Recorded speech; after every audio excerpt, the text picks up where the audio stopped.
राज्यामध्ये 29 महानगरपालिकांसाठी निवडणुका होत आहेत, ज्यामध्ये ठाण्याचा देखील समावेश आहे.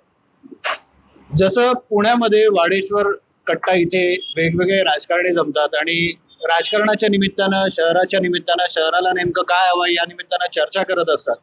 एक तसाच प्रयत्न आम्ही ठाण्यामध्ये देखील करून बघण्याचं ठरवलेलं आहे. काही आम्ही निमंत्रितांना या ठिकाणी आमंत्रित केलेलं आहे. माझ्यासोबत माझे सहकारी मिलिंद भागवत आहेत आणि आम्ही दोघं जण कोणाशी गप्पा मारणार आहोत. विलास जोशी आहेत शिवसेनेचे, त्याच्यानंतर अभिजित पानसे आहेत मनसेतर्फे आणि संदीप लेले आहेत भाजपतर्फे. भांडाभांडी आणि वादावादी हे आपल्याला सर्वसाधारणपणे चित्र राजकारणामध्ये बघायला मिळतं. मात्र ही चर्चा तशी नाहीये याचा आधीच मी डिस्क्लेमर देतोय. शहर नेमकं कसं असायला पाहिजे, शहरासाठी नेमकं काय असायला पाहिजे, या गोष्टींची आपण या ठिकाणी चर्चा करण्याचा प्रयत्न करणार. आणि बट ऑफकोर्स तरी किंवा जो तडका असतो तो मिसळचा आहे. मिसळचा सगळे आस्वाद घेत आहेत. तुमच्या तिघांचंही स्वागत आहे. तुम्ही ठाण्याचे काय म्हणतात त्याला कारभारी आहात म्हणून तुमच्यापासून सुरुवात करतो. तुम्हाला जेन्युइनली काय वाटतं की ठाणा ज्या पद्धतीने बदललं, विकसित झालं, पण अजूनही ठाण्याला खूप साऱ्या गोष्टी हव्या, काय हवंय नेमकं ठाण्याला? बघा, 1971 पासून मी ठाण्यामध्ये आहे. ठाण्यात होणारे बदल, ठाण्यात होणारी लोकसंख्येतील वाढ आणि त्या दृष्टीने होणारे इतर आवश्यक सुविधा या बघत आलेलो आहे, स्थित्यंतर बघत आलेलो. त्यामुळे मला निश्चित वाटतं की मुंबईपेक्षा आणि इतर कुठल्याही शहरापेक्षा ठाण्याचा विकास हा अधिक चांगल्या रीतीने होतो. म्हणून जास्तीत जास्त लोक ठाण्यामध्ये येतात.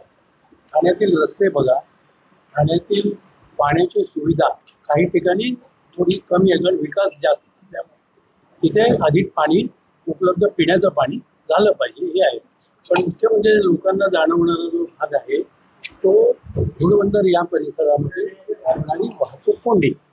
तर त्याकरता खरोखरच प्रत्येक पक्षाचा आणि मुख्यमंत्री एकनाथ शिंदे साहेब स्वतः ठाणेकर असल्यामुळे ते इतकं जातीने लक्ष घालत आहेत की उन्नत मार्ग आता जो होतो म्हणजे ठाणे शहराच्या बाहेरून जास्तीत जास्त वाहतूक, पर्टिक्युलरली ज्याला आपण हेवी ट्रॅफिक म्हणतो, तो वळवला जावा आणि ठाणे शहर हे ठाणे शहरातल्या नागरिकांना मोकळ्या रीतीने इथे फिरता यावं, श्वास घेता यावा, अशा दृष्टीने प्रयत्न चालू आहे. पण पानसे साहेब, तुम्हाला प्रश्न आहे की ठाणा वाढलाय, चांगली गोष्ट आहे, पण जे ठाण्याचं मूळ रूप आहे ते हरवल्यासारखं वाटतं का? मूळ रूप तर हरवलं आहे आणि पुढचं रूप जे ठाण्याने निर्माण केलेलं आहे ते फारसं काही आवडणार नाही. काय आहे, एक तर नियोजन शून्य डेव्हलपमेंट असं मी त्याला म्हणतो. म्हणजे आज आपण तिथे बसलेलो आहोत.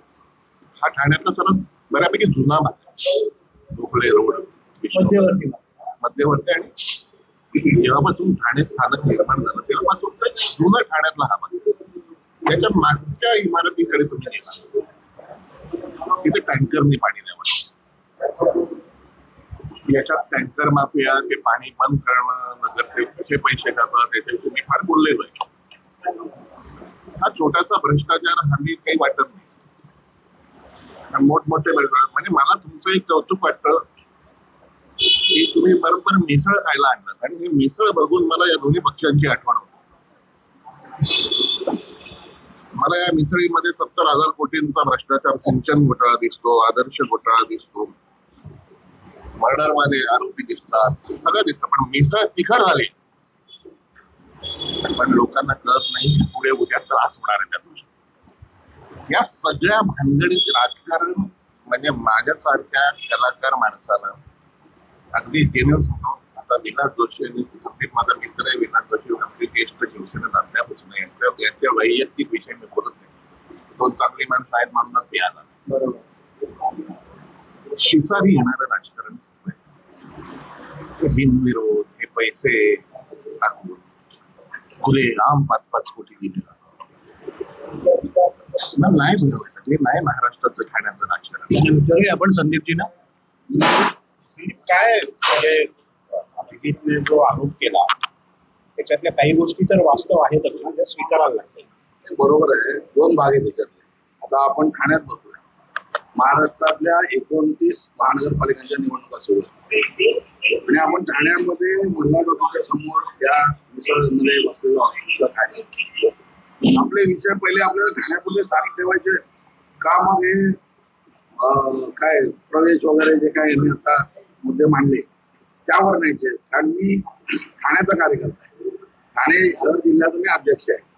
त्यामुळे स्टेट लेवलच्या विषयावर भाष्य करणं हे माझा कार्यक्रम नाहीये. पण ठाण्यात विकास झाला का? ठाण्यात भारतीय जनता पार्टीने काय केलं? महायुतीत आम्ही होतो अनेक वर्ष, एखादा वर्ष सोडलं आम्ही युतीतच लढलो. त्यामुळे गेल्या 25 वर्षात ठाणे बदललं का? ठाण्यामध्ये काय डेव्हलप झालं हे मी सांगू शकतो. आणि ठाण्यामध्ये बदल हा झाला हे मान्य करावं लागेल. ही दुसऱ्या कुठल्या शहरांची तुलना करत नाही, पण मुंबईतून बाहेर पडल्यानंतर ठाणे हा जेव्हा आपण शहर बघतो तेव्हा नवी मुंबई ही एक ऑलरेडी नियोजित शहर आहे. ते सिडकोने हातात घेतलं, लँड ॲक्विजिशन केलं, मग तिथे प्लॅनिंग झालं आणि मग शहर उभं राहिलं. ठाणे हे शहर तसं नाहीये. ठाणे सिडकोने ॲक्विजिशन करून निर्माण केलेलं शहर नाही. ठाणे हे आपोआप पुढे पुढे जात निर्माण झालेलं शहर आहे. त्याच्यानंतर अगोदर एक टाउन होतं, एक छोटं शहर होतं, जिल्हा केंद्र होतं, आणि मग त्याच्यात डीपी प्लॅन येत गेले. 88 पासून, 96 पासून, 2000 पासून, तो शेवटचा आता UDCR आता आला. त्याच्यात जे बदल होत गेले त्याचे इम्प्लिमेंटेशन बाहेरच्या भागामध्ये चांगलं झालंय आणि आज शहर बाहेरच्या माणसाला चांगलं वाटतं, ही वस्तुस्थिती आहे. बरोबर आहे. ते अभिजितने सांगितलं की बाहेरचे लोक, जोशी सरही म्हणाले की बाहेरचे लोक मोठ्या संख्येने ठाण्यात येतात कारण त्यांना ठाणे आता चांगल्या पद्धतीनं वाढतंय असं वाटतं. पण त्यांनी मांडलेला जो मुद्दा होता की ठाणे शहरातल्याही काही प्रमुख भागांमध्ये पाणी येत नाही, तर ही पाणी तर बेसिक गोष्ट आहे ना. खरी गोष्ट आहे. पाणी काही ठिकाणी पोहोचत नाही, त्यामुळे टँकर आणावे लागतात. घोडबंदर परिसरात विशेषतः ही समस्या जास्त दिसते. त्याच्यामध्ये स्वतंत्र धरण ठाण्याला असलं पाहिजे हा विषय बरेच वर्ष सुरू आहे. आज नाही, गेले 30-40 वर्ष तो सुरू आहे. आणि ते धरण लँड ॲक्विजिशनमुळे अडकलेलं आहे. तिथले आदिवासी असतील किंवा तिथले स्थानिक गावकरी असतील. आता कालच देवेंद्र फडणवीस साहेब ठाण्यात आले होते, त्यांनी त्याच्यावर मार्ग सांगितलेला आहे. त्याच्या व्यतिरिक्त 2 छोटी धरणं आहेत, पोशीर आणि याची, ती त्यांनी आता MMR, DA आणि गव्हर्नमेंट सिंचन खातं यांना एकत्र करून MMR खर्च करावा असे निर्देश पण दिले आहेत. आणि त्यामुळे येणाऱ्या दिवसात हा प्रश्न नक्की सुटेल असं त्यांचं म्हणणं आहे. काय माहिती ना, राजकीय चर्चेत एकमेकांवर आरोप करणं हा भाग आपण जरा बाजूला ठेवला.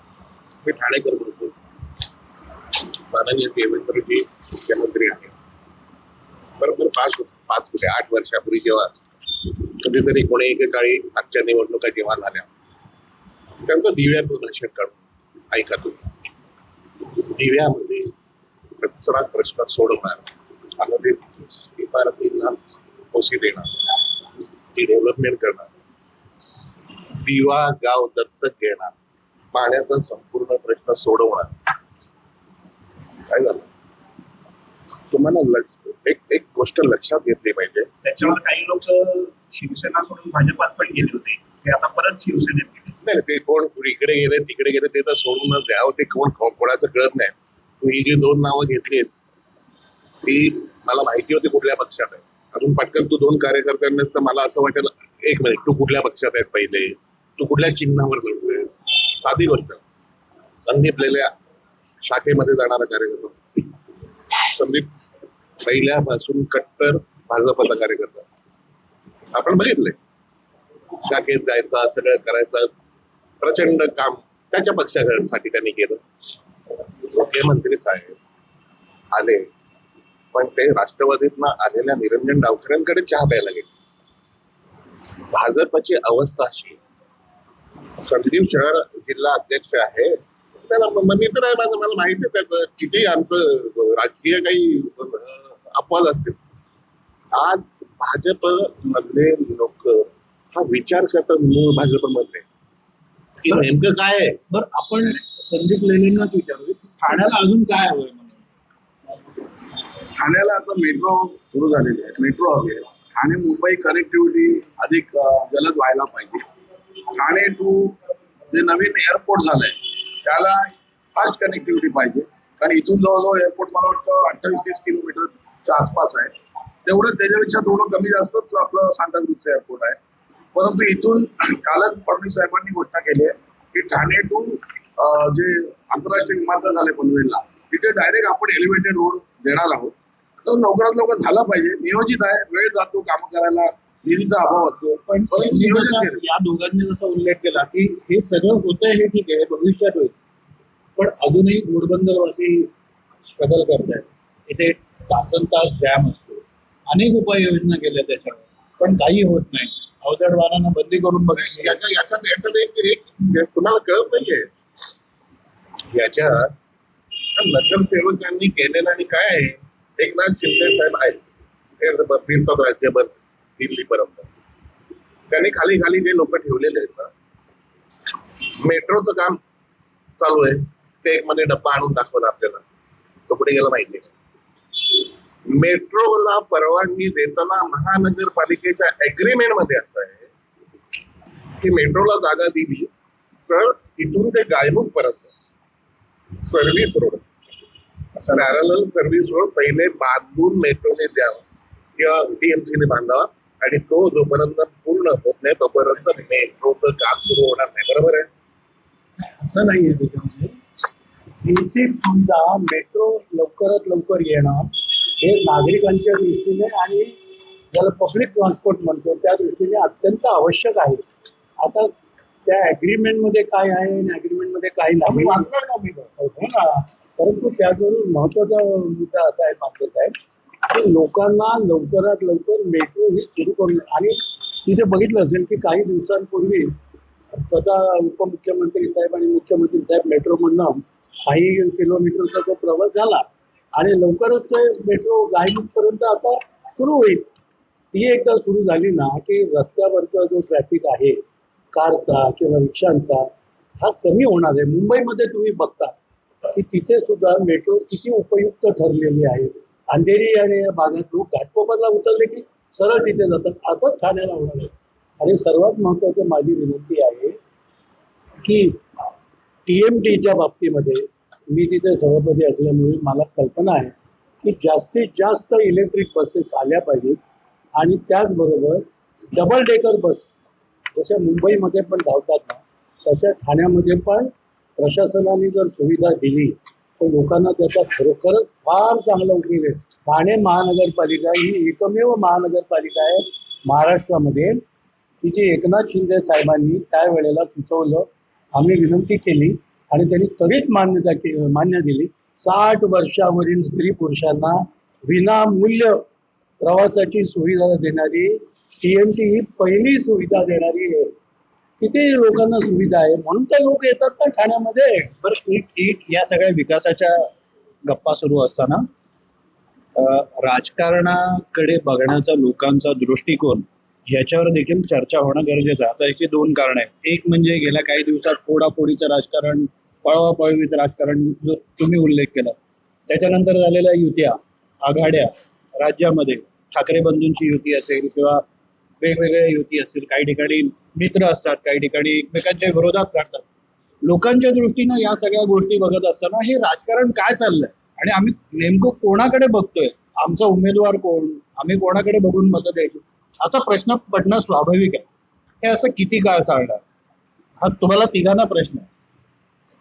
एक विषय काय आहे, फोडाफोडी म्हणण्यापेक्षा आता समजा हा माणूस आहे, हा उठून बीजेपीत आला तर तो उठून आला ना, फोडला म्हणजे काय, त्याला घरून उचलला, गाडीत कोंबला, आणला, जबरदस्ती प्रवेश केला, असं नाही ना. तर त्याच्यामुळे माणसाची मतं बदलतात. कोणी कदाचित स्वार्थासाठी येत असेल, हे नाही ना म्हणत. आता आम्ही नाही येतो, आम्ही पहिल्यापासून इथेच होतो, आम्हाला मिळवून आम्ही तो त्याला बघून बसलोय. पण काही लोक तिथली राजकीय स्थिती असते, तिथल्या राजकीय कारण असतात, त्यामुळे ते येतात.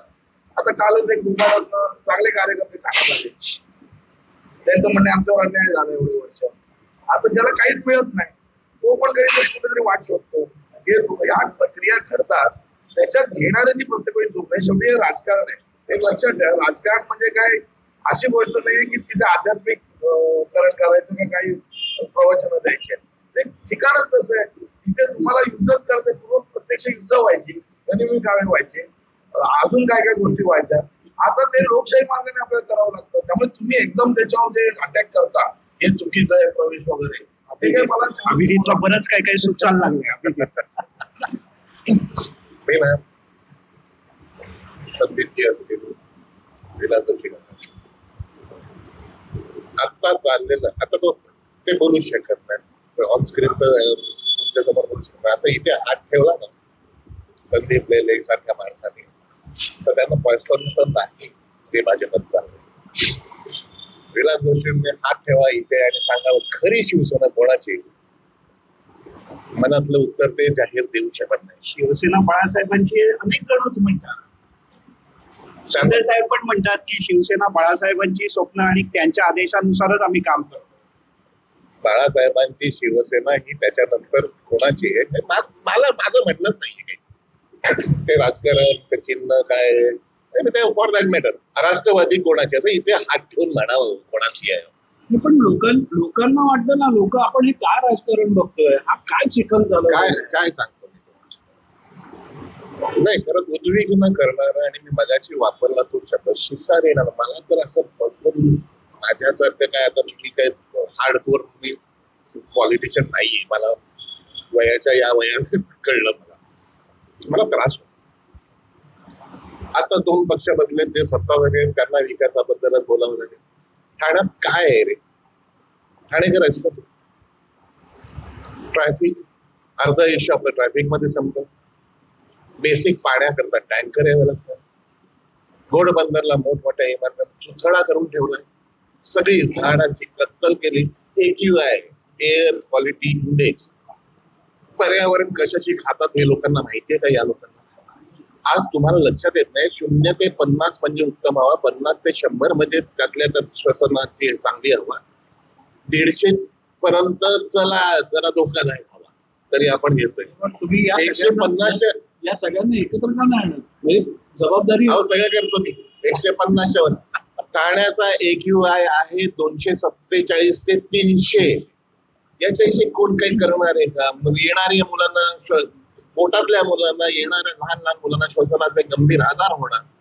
नियोजन शून्य करता कुठलं काय ते आता बोलायला ना 100 यांचं काय, आम्ही काहीतरी करून दाखवू. अभिजितने सांगितल्यामुळे जोशी सर, मी ना ठाणेकर म्हणून आता मला काही गोष्टी मला सांगायच्या किंवा तुम्हाला विचारायच्या. वाहतुकीची समस्या आहे का? तर ती आहे, आणि ती असं आहे की ती माझ्या दृष्टीने अनएंडिंग अशा करता आहे. असं 100% वाहतूक मुक्त किंवा कोंडी मुक्त असं शक्य नाही, आणि ते कुठल्याच शहरात शक्य नाही. पण एकच मिनिट सांगतो, गेल्या 3 वर्षात या ठाण्यात 6 लाख रिक्षा वाढल्या. वाहन म्हणजे कुठलाही निर्बंध नाही. ठाण्याचं तुम्ही मुंबईचं जे झालं ते ठाण्याचं होऊन पार झालंय. पण ठाण्यात बाहेर येणारे लोंढे ते कोण रिक्षा चालतात? तुम्ही आता मी हात जोडून विनंती करतो, इलेक्शन झाल्या उपमुख्यमंत्री एकनाथ शिंदे यांना माझी विनंती आहे, तुम्ही अधिकृत आणि अनधिकृत रिक्षांचं एक पोलीस स्टेशन बसवा आणि करा. संघटना विरहित करा. मी उभं राहील. मला ठाणेकरांकरता किंवा ठाण्याकरता माझ्याकरता पक्ष पहिला येत नाही.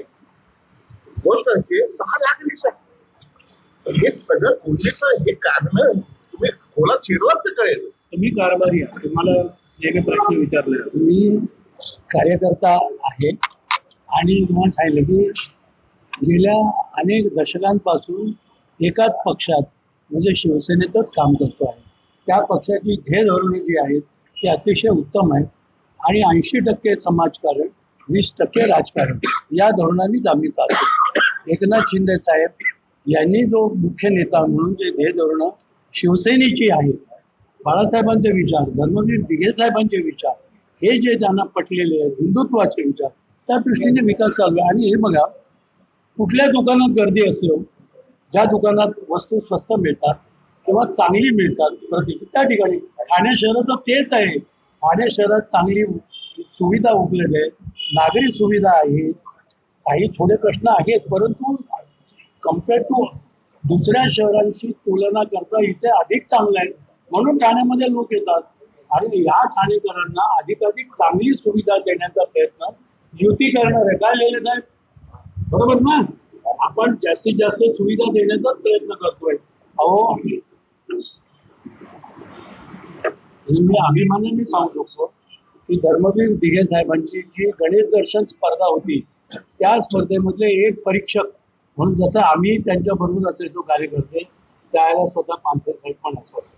शेवटचा 2000चा जो कार्यक्रम झाला गणेश दर्शन सोहळ्याचा, ती दिंडी वगैरे जी निघाली त्यामध्ये स्वतः पानसरे साहेब. त्यामुळे हे सगळे जे ठाणे आहे ना, हे अनेक पक्षांचे कार्यकर्ते नेते असले ना तरी सगळे एकमेकांना धरून आहेत कुठल्या विचाराने की हे आपलं ठाणं आहे आणि या शहराचा विकास झाला पाहिजे चांगल्या रीतीने. म्हणून एक माझ्याकडनं शेवटचा प्रश्न, मग मी मिलिंद भागवतांना सूत्र सोपेन. जसं अभिजित पानसे यांनी सांगितलं की छातीवर हात ठेवून सांगा, हृदयावर हात ठेवून सांगा की आज ठाणे छान आहे का? मी हृदयावर हात ठेवून सांगतो की जे ठाणं मी पूर्वी बघितलेलं होतं 71 साली आणि आता 2026 मध्ये जे ठाणं आहे ते खूप सुंदर आहे. अधिक सुंदर झालं पाहिजे, परंतु हे सुंदरच आहे, याच्यामध्ये काहीही वाद नाही.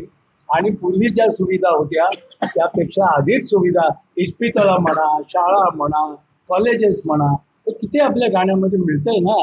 रुग्णालय तर किती आहेत चांगली चांगली, लोकांना पाहिजे ते सुविधा मिळतात. तिथे रिक्षा हे म्हणाले 2 लाख झाल्या 3 लाख झाल्या, कबूल आहे. त्याच्यामध्ये अनधिकृत काय असतील त्याच्यावर कारवाई करून त्याच्यावरती ऍक्शन घ्या, कबूल आहे. पण अशी स्थिती असते की ठाणे स्टेशनवर उतरल्यानंतर अर्धा किलोमीटरच्या रांगा असतात, रिक्षा मिळत नाही. रिक्षा मिळत म्हणजे गरज आहे म्हणूनच रिक्षा आहे ना साहेब. उगाच कशा रिक्षा कदाचित लेले साहेब तुम्ही संदीप मत कदाचित वेगळं असू शकतं, कारण कोळीवाड्यापासून इथपर्यंतचा त्याचा प्रवास मोठा आणि मोठा अनुभव आहे. नाही, कसं आहे, ठाण्यामध्ये माझी एक पहिल्यापासून एक मागणी आहे. ठाणा नक्कीच चांगलं शहर आहे आणि मी तुम्ही म्हणता असं हृदय हात ठेवून पण म्हणतो. आमच्याकडे एक संकल्पना होती, मी विद्यार्थी संघटनेत काम करायचो, अवेलेबल बेस्ट. म्हणजे best of best, good better best आणि अवेलेबल बेस्ट. आता अवेलेबल बेस्टचा विचार जर केला तर नक्कीच Thana is available best in MMR and Thane Maharashtra. कारण तुम्ही उत्तम आणि चांगलं याला मर्यादा नसते, ते करतच जायचं असतं, पुढे पुढे जातच राहायला लागतं. अमेरिका ही आता सगळ्यात आपल्या जे काय तथाकथित विकासाची मॉडेल आहेत आलेली पाश्चात्य संस्कृतीतून, आपणही ते फॉलो करतोय, सत्य आहे. कारण शहरीकरण हे त्यांनीच आणलेला एक पॅटर्न आहे. पण त्याच्या मार्गावर जाताना आपण विकासाचा दर मोजतो. विकासाचा दर म्हणजे काय, किती रस्ते किती वेळात होतात, किती ब्रिज किती वेळात होतात. त्या दृष्टीने आपण आपला स्पीड त्याच्या तुलनेत कमी आहे, परंतु आज आपण युती सरकारच्या काळात चांगल्या गतीने विकास करतोय आणि ठाणा हे उपलब्धामध्ये उत्तम शहर आहे असं माझं प्रामाणिक मत आहे. दुसरा विषय राहतो छोट्या समस्या. आपण मोठमोठ्या गोष्टी बोलतो, पण मी कायम बारीक गोष्टींवर बोलतो. लोक मेट्रो, बुलेट ट्रेन वगैरे या सुविधा घेण्याच्या अगोदर तिथपर्यंत पोहोचण्याच्या सुविधांवर जास्त त्यांचा भर असतो. तिथे नीट पोहोचलात तर ते त्यात बसाल. हा मुद्दा खरा आहे आणि मी अगदी सत्ताधारी पक्षाचा असेल तरी मी ते बोलेन, त्यात मला काही वावगं वाटत नाही. माझी टार्गेट ही आहे, सुदैवाने मी आता महापालिकेत नाहीये किंवा महापौर झालो नाही कधी किंवा सभापती पण झालो नाहीये आणि होईल असं काय माझी दिसत नाही मला चित्र. परंतु परंतु परंतु मिसळीच्या बरोबर एक वास्तव सांगितलं म्हणजे आता मी पुढे जाऊ शकतो, मी आता खाली पुढे येऊ. गडकरी साहेबांनी का फडणवीस साहेबांनी एक मला हे तर करू द्या पूर्ण. मी त्याच्यावर सांगतो की फडणवीस साहेब म्हणालेले की ज्या माणसाने पाप केलेलं असतो तो नगरसेवक होतो काल फडणवीस आणि ज्याने अधिक पाप केलेलं असतो तो महापौर होतो. हे ते बोललेलं खरं असेल आणि विरोधात असेल तर दोन्ही माझ्याकरता लागू आहे. मी त्याच्या पुढचं होईल कदाचित, त्यामुळे तो विषय आपण बाजूला ठेवू. पण मी एक कार्यकर्ता आणि एक सेन्सिटिव्ह नागरिक म्हणून मी हा विषय कायम उचलून धरलेला धरणार आहे की फुटपाथ हा जो विषय आहे हा नागरिकाला चालण्यायोग्य असला पाहिजे. आज आपण हिरानंद आणि मेडोज इस्टेटमध्ये गेलो तर माणूस फुटपाथ वरून चालू शकतो. फुटपाथ उपलब्ध, लोकांना वाईट सवय आहेत खाल्ला चालायच्या, पण जुन्या ठाण्यामध्ये कोणत्याही परिस्थितीत कोपरी, नौपाडा, उचलसर, राबोडी, वृंदावन, श्रीरंग, पोपट, चंदनवाडी, पाचपाखाडी इथे सगळ्या ठिकाणचे फुटपाथ हे सर्वच्या सर्व अतिक्रमण दूर करून ते एका ठिकाणून 1-1.5-2 किलोमीटर म्हाताऱ्या बाईला, लहान मुलात शाळेला सोडणाऱ्या बाईला, सामान्यातल्या सामान्य नागरिकाला चालत जाता आला पाहिजे. हे माझ्या जीवनाचं उद्दिष्ट आहे. मी ते नगरसेवक हो ना हो, मी अध्यक्ष म्हणून का ते पूर्ण करणार आहे. हे भाजपचं मी तुम्हाला वचन देतो. सांगतो ना की सगळ्यात जास्त लोकवस्तीने दाट वस्ती असलेला आपला वागळे इस्टेट सारखा परिसर, तिथे किसन नगर 1, किसन नगर 2, किसन नगर 3, मोखरणचा काही भाग, हे दाट वस्ती तिथे आपण सर्वात मोठी योजना जी मुख्यमंत्री आदरणीय मुख्य नेते एकनाथजी शिंदे साहेब जे तिथे राहिलेले आहेत चाळीत राहिलेले आहेत त्यांनी हे बघितलेलं आहे दुःख गरिबांची आणि म्हणून तिथे काय करतोय क्लस्टर डेव्हलपमेंट. आता तिथे काही इमारती तयार झाल्या आहेत क्लस्टरच्या आणि तिथे एकदा लोक राहायला गेले ना लोकांचा क्लस्टरवरती एकदा विश्वास आला की अरे आपण चांगल्या घरात राहायला गेलोय तिथे मोकळी हवा आहे तिथे घरात पाणी उपलब्ध आहे वरती 4-4, 5-5 जिने चढावे लागत नाही लिफ्ट आहे या सगळ्या सुविधा मिळण्याकरता शिवसेना आणि भारतीय जनता पक्ष एकत्रितपणे ठाण्याच्या विकासाकरताच प्रयत्न करतोय आणि माझी पूर्ण खात्री आहे की पानसरे सारखे सहकारी विकासाच्या कधीही आड येणार नाही तर ते धर्मवीर दिघे साहेबांचे सुद्धा शिष्य आहेत. बाजूने घ्या ना त्यांना तुमच्या बाजूने घ्या त्यांना काय आहे माहितीये ना आता मनाने आहेत ते. काय आहे? ठाण्याचा विषय ठाण्यामध्ये विकासाचा विषय बाकी आमची माहिती वर्षांपूर्वी ते बरेच दिवसांनी एकत्र असे इलेक्शनच्या काळात भेटल्यावर ते एक हास्य विनोद होत असतात. तुम्हाला अत्यंत सिरियसली विचार करावा लागतो एखाद्या शहराचा विकास किंवा टाउन प्लॅनिंग करताना तो विकास 25 वर्ष डोळ्यासमोर ठेवून करावा लागतो. त्याचं एक नियोजन असतं. आता दुर्दैवाने कॉन्ट्रॅक्टरसाठी रस्त्यासाठी कॉन्ट्रॅक्टर याच्यामधनं हा सगळा प्रवास आहे ना तुम्ही छोट्या छोट्या गोष्टी अन्न पाणी निवारा वगैरे आपण शिकलोय इथे अन्न खातात पाण्याचा प्रश्न सुटत नाही आरोग्याच्या प्रश्नात तुम्ही हॉस्पिटल किती केले नाही हॉस्पिटल एकही असू नये अशी परिस्थिती निर्माण करणं हे ध्येय असावं. आज ठाण्याच्या हवा पर्यावरण गंगूबाई विनामूल्य ऐका शिवाजी हॉस्पिटल किती आधुनिक केलेलं आहे. आता आपलं सिव्हिल हॉस्पिटल बघा तुम्ही इथे MRI वगैरे सगळ्या सुविधा उपलब्ध होतात. हे आपल्या ठाण्यात झालं दिव्यामध्ये पाऊल ठेवा एक आरोग्य केंद्र नाही आरोग्य 5-6 एक मिनिट तिसरी गोष्ट शिक्षण आपला दवाखाना वगैरे सर्व सुविधा आहेत कमी आहेत असं म्हणा सुविधा वाढल्या पाहिजे असं म्हणा. मला सांगा नाही असं नका म्हणू ठाण्यात तुम्ही. एक कॉलेज काढलं तुम्ही एक मेडिकल कॉलेज काढलं एक शिक्षण संकुल काढलं ठाण्याचं मुंबई विद्यापीठाचं उपकेंद्र इथे ठाण्यात आहे त्याचं काही केलं तिसरा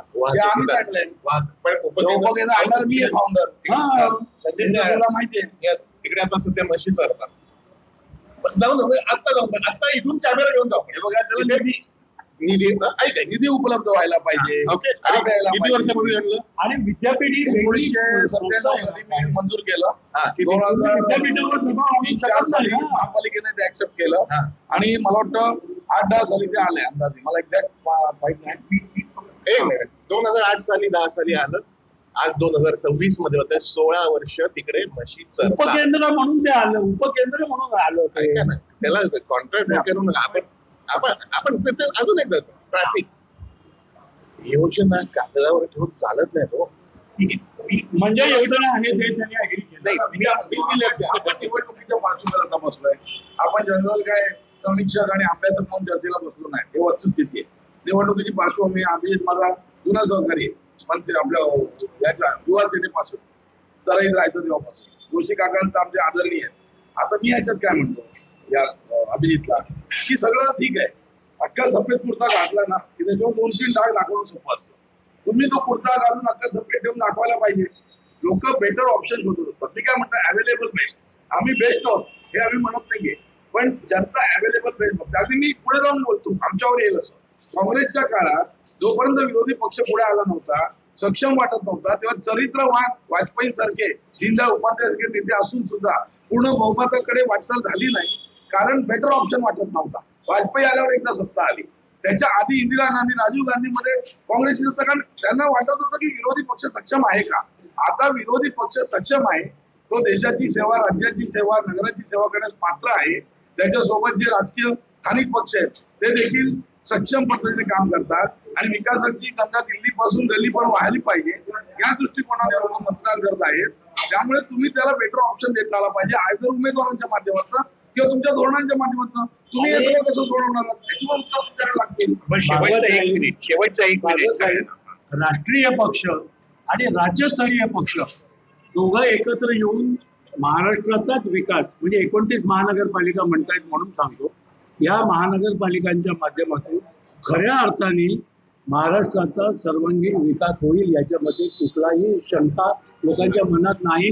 आणि म्हणूनच ठाण्यामध्ये तर महायुतीचा प्रचंड विजय होणार आहे. काय वेळे साहेब एक मला असं वाटतं की जवळपास 100च्या पेक्षा अधिक जागा भाजप शिवसेनेच्या एक क्लोजिंग कमेंट बरं, आपण आता यांच्याकडनं घेऊया कारण ते ठाणेकर आहे. हा, तर आकड्यांवर अगदी आलंय त्याच्यामुळे एक अगदी ते म्हणतात 100 पेक्षा जास्त जागा. 100 पेक्षा जास्त दिवस नाही. बरं, म्हणजे तुमच्या आघाडीला किती मिळतील? आज सुज्ञ ठाणेकरांनी नीट विचार केला आणि हे शिसारी येणारं राजकारण ज्यांनी केलं त्यांना घरी बसवलं ठरवलं तर एक चमत्कार ठाणे महानगरपालिकेत दिसू शकतो. बर, मी शेवटी असं म्हणेन की एक ठाणेकर म्हणून, पत्रकार तर मी आहेच, पण ठाणेकर म्हणून मला असं वाटतं की अभिजितने ज्याचा उल्लेख केला, जोशी सरांनी ते त्यांच्या पद्धतीने मान्य केलं, वेगळ्या पद्धतीने, की समस्या अजिबातच नाही आहेत का, तर असं नाहीये. काही समस्या आहेत, पण पहिल्यापेक्षा थोडी बरी स्थिती आहे, मागच्यापेक्षा थोडी चांगली स्थिती आहे. पण तरी सुद्धा आणखीन खूप गोष्टी व्हायला हवे. वाहतुकीची कोंडी आहे ती आणखीन थोडी सुटायला हवी. बागा शहरामध्ये आणखीन त्या चांगल्या मेंटेन राहिल्या पाहिजेत. संदीपजींनी जसं सांगितलं तसं अवेलेबल पदपथ जे आहेत म्हणजे फुटपाथ जे आहेत ते आणखीन म्हणजे आता मोकळे नाही आहेत का, तर काही ठिकाणी मोकळे आहेत, पण लोकांनाही सवय नाहीये. त्यामुळे लोकांची जबाबदारी आहे, जसं प्रशासनाची जबाबदारी आहे फुटपाथ मोकळे करणं. थोडंसं आणखीन पुढे जाऊन अभिजितनं जो मुद्दा मांडला त्याच्याशी मी सहमत आहे. आपण आता जिथे बसलोय ज्या सुरुची मिसळमध्ये नौपाड्यात, इथून अगदी अर्ध्या मिनिटाच्या अंतरावर एका जवळपास 100 मजली इमारतीला परवानगी देण्यात आली होती. 90 मजले ना, 90 मजली इमारतीला. तर ठाण्याचा आता आडवा विकास होऊ नाही शकत, त्याची क्षमता संपली. ठाण्याचा आता उभाच विकास होणार. फक्त तो उभा विकास होताना असलेल्या पायाभूत सोयी सुविधा आणि येणारे नागरिक यांची अडचण करून किंवा भविष्यातली अडचण करून तर आपण या सगळ्या परवानग्या देत नाही ना, किंवा विकास करत नाही ना, हे प्रशासनानंही लक्षात ठेवलं पाहिजे, सत्ताधाऱ्यांनी लक्षात ठेवलं पाहिजे. श्रीरंग ठाण्याचं एक चांगलं आहे. बाकी राजकीय पक्षांचे कार्यकर्ते रस्त्यांवर किंवा महापालिकेत किती भांडले तरी जेव्हा विकासाचा विषय येतो तेव्हा सगळेजण ठाण्याची सांस्कृतिक ओळख, म्हणूनच मला ठाण्याचं वाचन, ठाण्यातल्या सगळ्या एकमेकांना धरून राहणं, अडचणीला एकमेकाला मदतीला जाणं, हे ठाणेकरांचं वैशिष्ट्य आहे. ते कायम पाळतात पक्षाच्या विचारांच्या सगळ्याच्या पलीकडे जाऊन. त्यामुळे हे टिकावं आणि हे टिकता टिकता ठाणं आणखीन चांगलं व्हावं, समृद्ध व्हावं. अभिजितने त्याच्या जिव्हाळ्याचा विषय मराठी शाळा, तर याही विषयात माझाही तो जिव्हाळ्याचा विषय, याही विषयात काही चांगल्या गोष्टी सकारात्मक व्हाव्यात. आणि येणाऱ्या सरकारनं, येणारे जे कोण राजकारणी असतील तर त्यांनी याच्याकडे खूप गांभीर्यानं बघून कृती करावी. केवळ गांभीर्यानं बघावं नाही तर पॉझिटिव्हली त्या गोष्टी व्हायलाही पाहिजेत. तर अशी आपण अपेक्षा व्यक्त करूयात. खरं तर आणखीनही काही राजकीय पक्षाच्या नेत्यांना बोलवलं होतं, पण इथे उपस्थिती बघून असं वाटलं आता, असं म्हणायला हरकत नाही या मिसळीच्या घासाबरोबर की जी स्पर्धा आहे ती यांच्यातच आहे, म्हणूनच हे इकडे आले. ज्यांच्यात स्पर्धा नाही ते कदाचित इकडे आले नाही. पण ठीक आहे, मजा आली. मिसळ खाता खाता सगळ्यांची गप्पा मारता आल्या. आपण सगळ्यांनाही हा कार्यक्रम निश्चित आवडला असेल, तेव्हा आता इथेच थांबूयात. साहेब, आपण जे म्हणाला की ठाण्याची सांस्कृतिक ओळख ही वेगळी आणि ही धर्मवीर दिघे साहेबांनी ही जपलेली होती आणि तेच आताही सर्व पक्ष जे आहेत युतीमधले वगैरे ते सांस्कृतिक ओळख जी ठाण्याची आहे ते जपण्याचा प्रयत्न करतात. तुम्हाला कदाचित कल्पना असेल की प्रकाश परंपे जेव्हा खासदार म्हणून निवडून आले त्यांच्या विरुद्ध वसंत डावकरे साहेब उभे होते. दुसऱ्या दिवशी जेव्हा विजय झाला त्याला पहिला हार घेऊन वसंत डावकरे साहेब प्रकाश परंपेच्या घरी आले होते, त्याला गळ्यात घाला. ही ठाण्याची ओळख आहे. संस्कृती जपणारे राजकारण हा एक भाग आहे. संदीप लेले तसेच आहे. ते ठाणेकर आहे. तेव्हा आमचं तर काय शिवसेनेचं काय म्हणतात ना, रोमात शिवसेना दिलेली आहे. त्यामुळे आम्ही फक्त 80% समाजकारणच करतो आणि 20% राजकारण करताना सुद्धा सगळ्यांना बरोबर घेऊन ठाण्याचा विकास कसा होईल हे एकनाथ शिंदे साहेब सांगतील त्याप्रमाणे आम्ही करतो. आता तरी मिसळ पण जवळपास संपलेली आहे. या गप्पांमध्ये आपण थांबूयात. आणि ठाण्यातल्या आणखी काही मुद्द्यांचं पुन्हा भेटूया. तुम्हालाही काय वाटतं, याच्यापेक्षा काही वेगळे मुद्दे तुम्हाला वाटतात का, हे आम्हाला जरूर कळवा. धन्यवाद.